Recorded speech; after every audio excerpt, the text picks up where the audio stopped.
Accidents, damage to property, and parents scared for their kids to even walk down the street. Old Louisville residents have asked the Metro Council to ban semis from driving on their roads. The council tabled that change, but as WDRB's Addie Shaney tells us, residents continue their fight. Addie?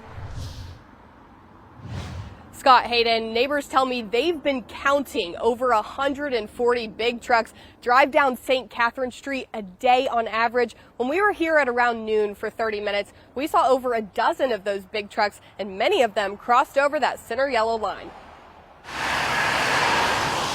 We want the kids to be able to play outside and not, be run over by a car. While it hasn't happened yet, it's a fear Derek Podolsky lives with every day. He says heavy trucks are taking over his old Louisville neighborhood. My pickup truck has had the mirror swiped off of it multiple times. This street right behind us has been repaved 3.5 times in 7 years because there's been water main failures. There's been sinkholes. Problems he blames on semis and trash trucks driving on the neighborhood's residential roads constantly. There you go, right there.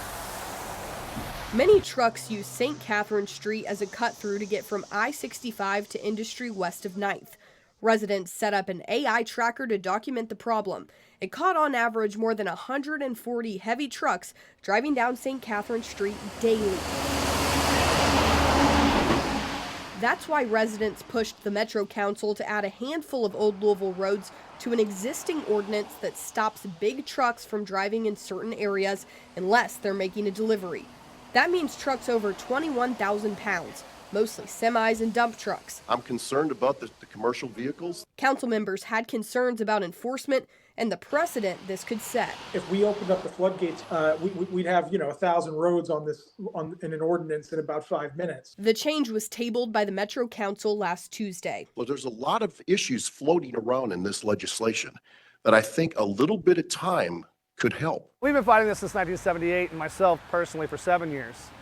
And I just think it's a bit of a travesty that you're going to need more time than 35 years, 45 years to get this done. Neighbors tell me the new council person for the district plans to reintroduce that ordinance and that they're not going to give up the fight. Addie Shaney, WDRB News. With 140 trucks a day, you could understand why they're not going to give up. Okay, thanks for reporting today, Addie.